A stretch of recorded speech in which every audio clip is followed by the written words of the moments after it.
De entre todas las grandes consecuencias que vinieron con el encuentro del mundo de los hispanos y el de los mesoamericanos, fueron las nuevas enfermedades que tuvieron que padecer en su mayoría los indígenas, las más letales y mortíferas.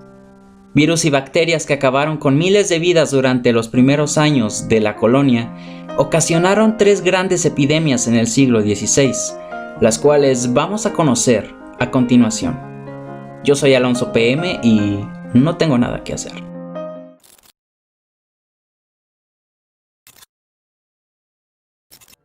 Cocoliztli es una palabra de origen náhuatl que significa enfermedad o pestilencia y que se utilizó para referirse a estas epidemias. Este nombre genérico deriva de cocoa o cocoya, verbo que significa estar enfermo. La primera de ellas, causada por la llegada de los españoles, fue en 1520, en pleno proceso de la conquista de México. A principios de mayo, Pánfilo de Narváez arribó al actual estado de Veracruz, con el propósito de capturar al rebelde de Hernán Cortés. Al parecer, esclavos negros que venían con él desde las islas del Caribe portaban la viruela, extendiéndose con mucha rapidez. Zempoala fue el epicentro de esta pandemia, llegando a Tenochtitlan y Tlatelolco en el mes de octubre del mismo año. La víctima mortal más conocida de este suceso fue el Huey Tlatoani de los mexicas, Cuitláhuac, quien solo gobernó por 80 días.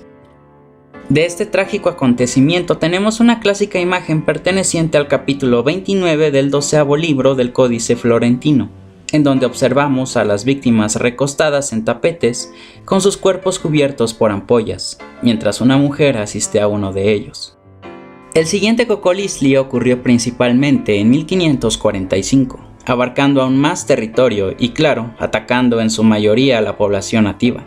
Se calcula que alrededor de 240,000 personas fallecieron, quedando auténticos pueblos fantasma. Unoccali, 1545 años. Aquí hubo epidemia, que duró todo un año. No salía sangre de la nariz. Entonces se puso el mercado de San Hipólito.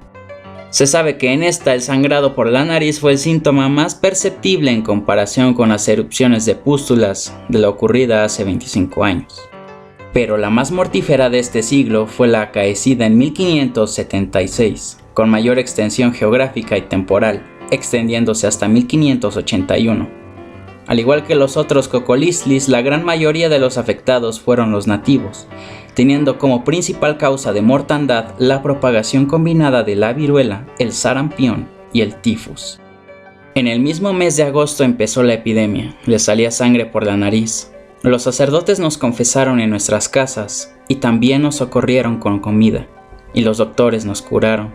Entonces se dejaron de tocar las campanas, ya no se tocaban para los entierros, era como si la iglesia nos hubiera abandonado. El domingo 16 de septiembre se hizo una procesión en Santa Lucía por causa de la epidemia. Estos 3 grandes Cocoliztlis fueron quizás los más significativos por su presencia en documentos gráficos, tanto indígenas como españoles. Sin embargo, los primeros sufrieron con aún más epidemias y otro tipo de calamidades. Ciertamente, la presencia de estas enfermedades traídas del Viejo Mundo ayudó a consolidar las colonias españolas en América, así como las de otros europeos. Fue a partir de la segunda mitad del siglo XVII cuando las poblaciones autóctonas se recuperaron demográficamente, y aunque vinieron más de estos desastres sanitarios, no fueron tan graves como las de la temprana Nueva España. Yo soy Alonso PM y no tengo nada que hacer.